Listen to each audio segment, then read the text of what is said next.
Começa agora um programa que traz tudo sobre o livro mais lido em todos os tempos. Apresentamos O Som do Livro.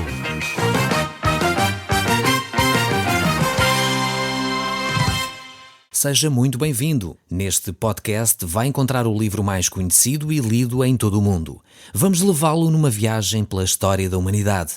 Este é um audiolivro para si, para a sua família e sociedade em geral. Contextualização e comentários de Paulo Chaveiro. Eu sou o Paulo Chaveiro e nós hoje estamos de volta ao livro de Tito e iremos concluir o estudo sobre este livro. Estamos no capítulo 3 deste fantástico livro, apesar de curto, com tantos ensinos para nós. Este é o último capítulo. Nós, no primeiro capítulo, vimos aquilo que é a orgânica, a forma como a Igreja se organiza. Depois vimos também, nesse ainda primeiro capítulo, o perfil dos líderes religiosos, dos líderes que lideram as comunidades. Depois, ainda no capítulo 2, nós podemos observar o ensino e a mensagem bíblica. Como ela é profunda, quer para os idosos, homens ou mulheres, para as mulheres casadas e para os homens casados, para os filhos, para os servos, para aqueles que trabalham, para a classe operária ou para a entidade patronal. A Bíblia tem uma mensagem para todos. Esta é a mensagem bíblica, que é uma mensagem ativa, atual e relevante para os nossos dias. E depois hoje vamos ver, neste capítulo 3, que fala-nos acerca da vida prática. Vai-nos mostrar de uma forma concreta o que devemos fazer, como viver dentro das tais boas obras, o agir em conformidade com o ensino das Escrituras. Então este é o tema para hoje, podermos viver uma vida diferente, uma qualidade de vida superior àquela que temos vivido até aqui. No fundo, viver desta maneira é melhorar a nossa qualidade de vida. Quantos e quantos se gastam milhões para melhorar a qualidade de vida? E às vezes são coisas tão simples que podem fazer a diferença e que não têm muitos custos na nossa vida ou na sociedade e que fazem realmente a diferença, melhoram significativamente a nossa qualidade de vida. Então vejamos, se você quer melhorar a sua qualidade de vida, fique até ao fim e veja aquilo que são as orientações de Deus para melhorar a sua qualidade de vida. Então, Tito 3, verso 1, diz assim: lembra-lhes que se sujeitem aos que governam, às autoridades, sejam obedientes, estejam prontos para toda a boa obra. Não desligue já o rádio. Eu acabei de ler o primeiro versículo, você ouviu falar de sujeitar-se às autoridades e a pessoa fica já, mas que é isto? Ouça até ao fim e entenda aquilo que as Escrituras dizem. Sujeitar às autoridades e à liderança não tem a ver, mais uma vez, com a nossa mentalidade política ou partidária. Atenção, é importante percebermos isto. Creio profundamente, de uma forma muito convicta, da separação Igreja-Estado. Acho que tem de haver liberdade para a Igreja poder declarar aquilo que está errado nas instituições governamentais, poder manifestar aquilo que é a consciência do povo. A Igreja tem esta função de ser a consciência de uma sociedade. Depois a sociedade faz as opções que quer. Isso é vital. Às vezes, quando aconteceu, por exemplo, o referendo do aborto, e desculpem voltar a este tema, mas creio que é um bom exemplo, foi declarado aquilo que a Bíblia de alguma forma manifesta. Foi declarado cientificamente, foi declarado por várias entidades, foi declarado por estudos que manifestam realmente as consequências e os prejuízos que isso vai trazer a uma sociedade que já por si mesma está a envelhecer, o querer travar a natalidade e os prejuízos que isso vai trazer a médio e longo prazo. Faz parte de trazer essa consciência à sociedade. E depois a sociedade referendou. A sociedade foi a referendo, manifestou a sua opinião e ganhou maioritariamente e passou essa lei. Mas aqueles que têm a responsabilidade de ser a consciência do povo têm que declarar.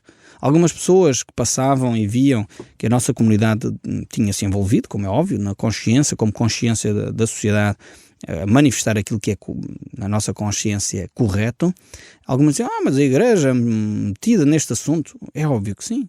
A Igreja deve estar envolvida como parte integrante de uma sociedade. Faz parte da sociedade. Como tal, deve manifestar aquilo que são os padrões de Deus para a sociedade. E depois a sociedade, enfim, toma as suas opções. E aqui, quando a Bíblia diz que os cristãos devem sujeitar às autoridades, não é que a Igreja ou os cristãos deixam de ter uma consciência, ou deixam de pensar, ou já não são críticos quanto àquilo que está a acontecer à sua volta. Não, têm que continuar a ter uma consciência crítica, têm que continuar a manifestar aquilo que é correto, têm que continuar a mostrar o que é justiça, o que é verdade, o que é, no fundo, certo para a população, para o bem-estar da comunidade, para melhorar a qualidade de vida. Então, um dos princípios é respeitar as autoridades. É vital manifestar a opinião, mas é vital respeitar as autoridades. Então, temos aqui este aspecto. O respeitar e o sujeitar não significa que a pessoa não manifeste a sua opinião. Mas uma vez manifestada a opinião em sede própria, no local devido, agindo nos mecanismos legais para o fazer, quando as entidades competentes tomam decisões, a pessoa vai respeitar, a menos que essas leis que saírem sejam contrárias à fé cristã. Portanto, se de facto sai uma lei que a partir de agora todo cidadão português teria que começar a venerar o primeiro-ministro, não é? A dobrar os seus joelhos quando ele passasse e começasse a fazer orações ao primeiro-ministro, que era o caso em Roma, não é? Quando os cristãos foram parar as arenas, foi porque eles de alguma forma desrespeitaram a lei vigente, que era adorar a César. Um cristão, de facto, apesar de ser uma lei do Estado, era uma lei romana, os cristãos não dobraram os seus joelhos diante de César. Assim como era uma lei em Israel que não mais eles queriam que os discípulos falassem de Jesus Cristo, e os apóstolos disseram isso nem pensar. Quer dizer, nós não vamos deixar de fazer a vontade de Deus simplesmente porque os governantes agora querem que nós nos calemos. Assim como hoje, mesmo que saísse uma lei a dizer que a partir de agora ninguém pode falar de Cristo, quer dizer, provavelmente nós os cristãos iríamos continuar a falar de Cristo, porque consideramos ainda ser a melhor opção para uma sociedade mais justa, mais saudável, mais verdadeira. Então, é estes aspectos, temos que nos sujeitar aos governantes, às autoridades, naquilo que é aceitável, naquilo que é normal, naquilo que é dentro dos padrões de uma sociedade evoluída, numa sociedade respeitadora. Agora, quando essas leis, essas normas saem e contrariam a fé cristã, aí de facto nós temos que obedecer a Deus e não aos homens, como diz de facto o texto bíblico. É interessante que alguns anos atrás, não sei se você está lembrado disso, o chanceler alemão na altura fez um apelo aos cristãos. E sabem porquê? Porque a maioria das pessoas já não estava a viver e a cumprir, a sujeitar-se às autoridades no pagamento dos seus impostos, e o chanceler alemão, Helmut Kohl, na altura, faz um apelo aos cristãos no sentido de eles voltarem a ser cristãos que vivem a sua cidadania e pagam os seus impostos, porque as pessoas estavam a fugir tanto aos impostos que ele fez este apelo. Por um lado é triste, porque deviam ser os líderes religiosos, em primeiro lugar, a apelar para que os cristãos vivam sujeitos às autoridades, mesmo quando elas, se calhar, não estão a fazer bem o seu trabalho. Temos que nos sujeitar na mesma. Mas, ao mesmo tempo, temos que levantar os mecanismos para manifestar o que está errado. Portanto, é por isso que eu creio na separação Igreja-Estado. A Igreja não pode se colar a um partido político, partidário, no sentido que fica ligado a esse partido e já não pode dizer mal dele porque, pronto, foi boicotada pela sua filiação. Não, a Igreja não pode estar afiliada a nenhum partido político, a Igreja não pode estar ligada a nenhuma entidade partidária para poder continuar a ser a consciência livre de uma sociedade. É vital que assim seja, mas é vital também que obedeçamos e vivamos dentro dos padrões da sociedade. E a Igreja tem muito a trazer. Tem muito a trazer a uma sociedade quando ela é uma igreja livre, uma igreja que pensa, uma igreja que interage com os problemas sociais de uma nação. Não sei se você está lembrado, por exemplo, quando houve a famosa Revolução Industrial, que muitos apelam como sendo um grande motor para a civilização moderna, aquilo criou ali, naquela época, no século XVII, XVIII, uma escravatura terrível. Não sei se você está consciente disso. Crianças que trabalhavam horas a fio, mulheres e homens que trabalhavam dia e noite para poder ganhar um pouco de pão e viviam numa miséria extrema, essencialmente na Inglaterra, que viviam nas minas e trabalhavam nas minas para poder começar a produzir tanto material. E foi alguns movimentos cristãos que começaram a pôr alguma ordem nisto. Foi nomeadamente o movimento wesleyano, que começou a ver que era fundamental as crianças crescerem, não podiam continuar a trabalhar nas minas tantas horas. E foi os movimentos cristãos ligados a Wesley que começou a levantar uma certa atitude contrária a essa escravidão que estava implementada pela indústria. E foi aí que se começou a falar em horários de trabalho, em retirar as crianças do trabalho infantil. Foi através dos movimentos cristãos, antes de qualquer outro movimento de trabalhadores. Foi os movimentos cristãos que começaram a pensar que não era legítimo crianças trabalharem tantas horas. E por isso criou-se escolas cristãs. Daí a escola bíblica dominical, que ainda hoje algumas igrejas mantêm, surge desses movimentos aí, do século XVII, XVIII. E depois muitos destas ações produziram efeitos tremendos. Quando, por exemplo, a sociedade inglesa, mais uma vez, estava com profundos problemas de alcoolismo, mais uma vez, foram os movimentos cristãos que começaram a promover grupos de reflexão nesta área, e depois derivaram para os chamados NAs e AAs, tiveram as suas origens no cristianismo, isto já nos Estados Unidos, alguns deles. Então é interessante ver como o cristianismo sempre foi um foco para a melhoria da qualidade de vida. Para, por exemplo, a Carta dos Direitos Humanos, se você olhar para a Carta dos Direitos Humanos e olhar para a Bíblia, vai ver umas semelhanças tremendas. Porquê? Porque elas têm base nos valores cristãos. Depois vamos continuar aqui a olhar para a qualidade de vida. O verso 2 diz: não difamem a ninguém, nem sejam altercadores, mas cordatos, dando provas de toda a cortesia para com todos os homens. Ou seja, a Bíblia nos mostra que para nós melhorarmos a nossa qualidade de vida, não devemos de estar a metermos-nos na vida dos outros. E aqui, a metermos-nos na vida dos outros não é no sentido de ajudar, como é óbvio, devemos ajudar os outros, mas metermos no sentido negativo, de falar da vida dos outros, de comentar, criticar, andar sempre a falar daquilo que os outros fazem ou deixam de fazer. É nesse sentido que devemos abster-nos. Isso consome-nos as energias, mata-nos por dentro, porque tornamos-nos amargos, tornamos-nos pessoas críticas, pessoas que realmente só sabem falar dos outros. Então a Bíblia diz, para melhorarmos a nossa qualidade de vida, deixemos de ser difamadores. Pessoas que difamam, que estão sempre a falar dos outros. Antes, pelo contrário, passemos a ser homens e mulheres de cortesia, respeitadores, pessoas que olham para os outros e trazem uma mais-valia, um bom cheiro, um bom ambiente, alguém que se esforça para criar um bom ambiente à sua volta. Verso 3 diz-nos mais: pois nós também outrora éramos nécios, desobedientes, desgarrados, escravos de toda a sorte de paixões e prazeres, vivendo em malícia e inveja, odiosos e odiando-nos uns aos outros. Você está a dizer, para lá, Paulo, eu não era nada assim, quer dizer, o apóstolo Paulo não está a dizer que todas estas características pertenciam a uma pessoa só. Mais uma vez, não confundamos as escrituras. Aqui ele está a falar de algumas características que às vezes estavam presentes em nós. Se calhar não éramos todos nós escravizados em vícios, se calhar nem todos nós tínhamos vícios, mas até estávamos com uma vida mais ou menos saudável em termos de vícios, não fumávamos, não bebíamos, fazíamos desporto, mas se calhar tínhamos alguma inveja. Se calhar na nossa linguagem tínhamos alguma maldade, malícia na forma como agíamos. Se calhar às vezes éramos orgulhosos, se calhar às vezes éramos invejosos, enfim, há várias características e é isso que o apóstolo Paulo estava aqui a dizer. Mas continuando o verso 4, ele prossegue aqui na melhoria da qualidade de vida, ele diz: quando porém se manifestou a benignidade de Deus, nosso Salvador, e o seu amor para com todos, não por obras de justiça praticadas por nós. Mais uma vez aqui o apóstolo Paulo diz: a bondade de Deus, a graça de Deus não tem a ver com nós, com o facto de nós sermos bonzinhos.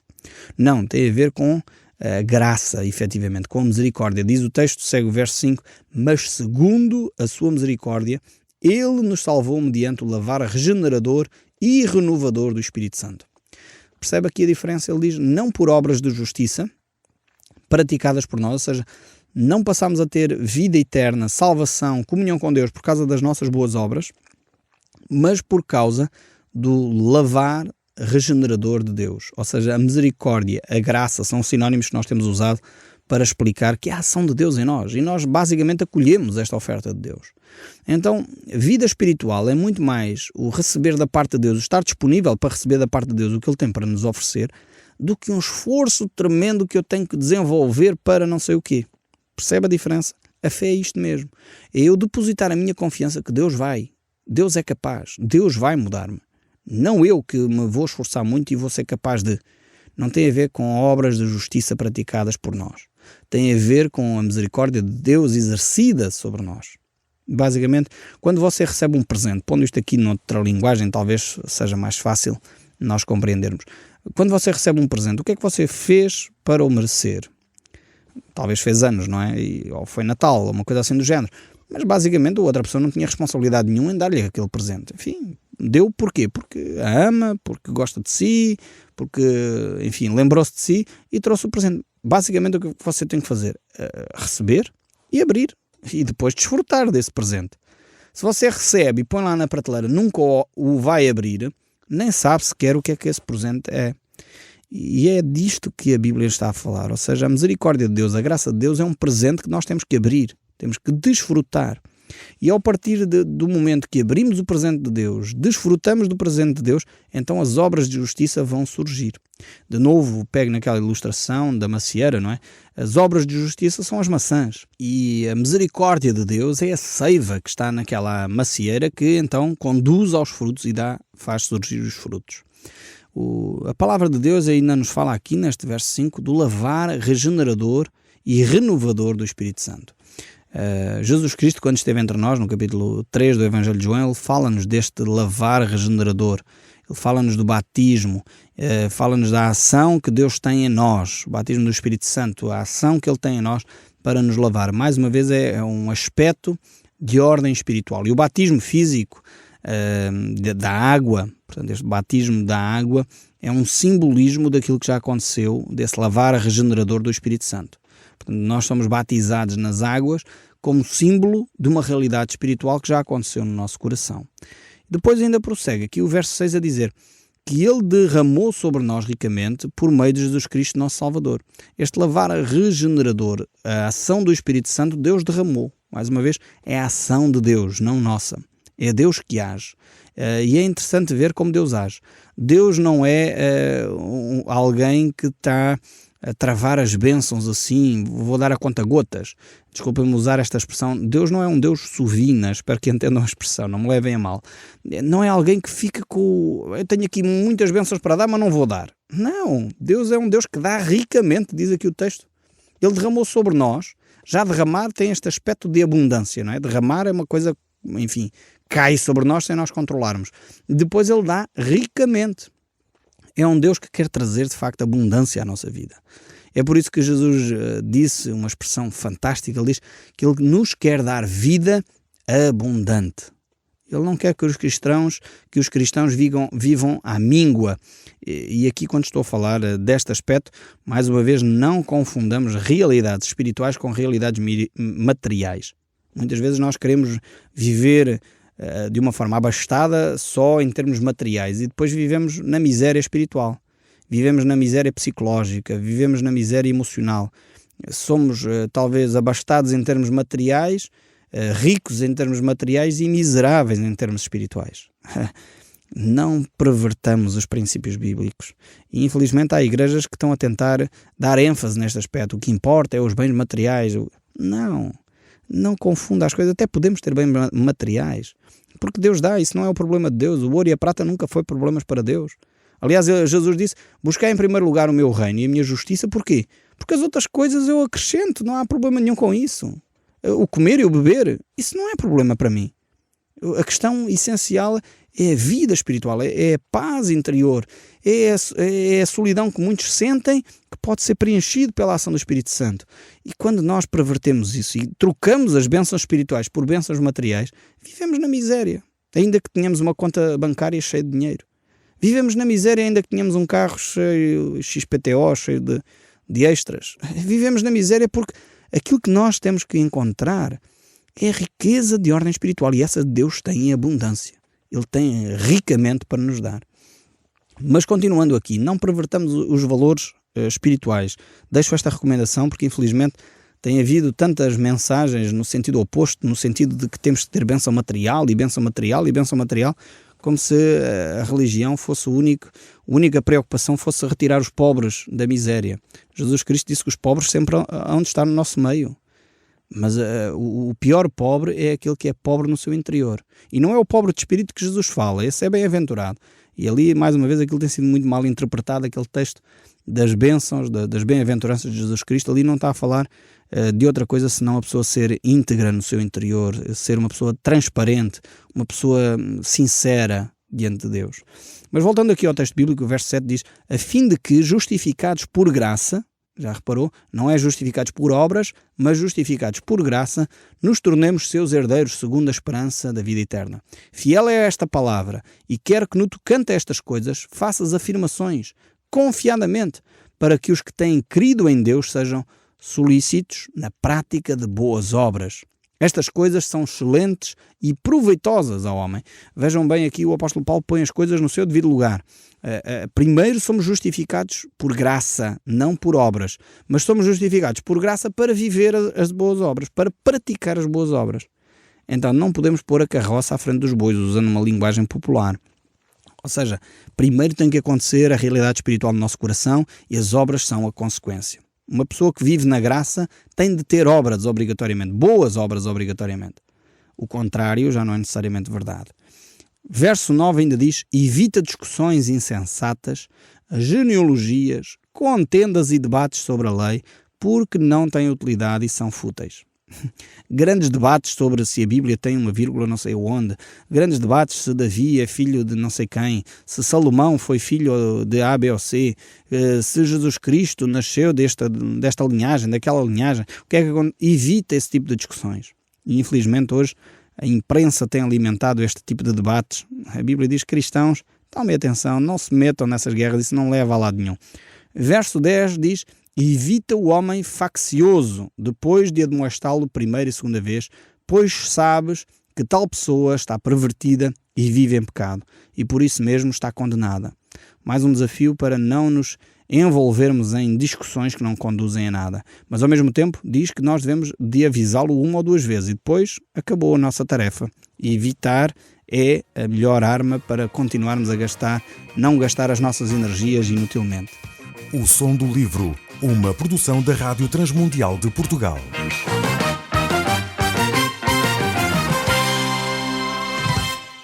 RTM. Conhece todos os nossos programas em rtmportugal.org. Uma produção da Rádio Transmundial de Portugal.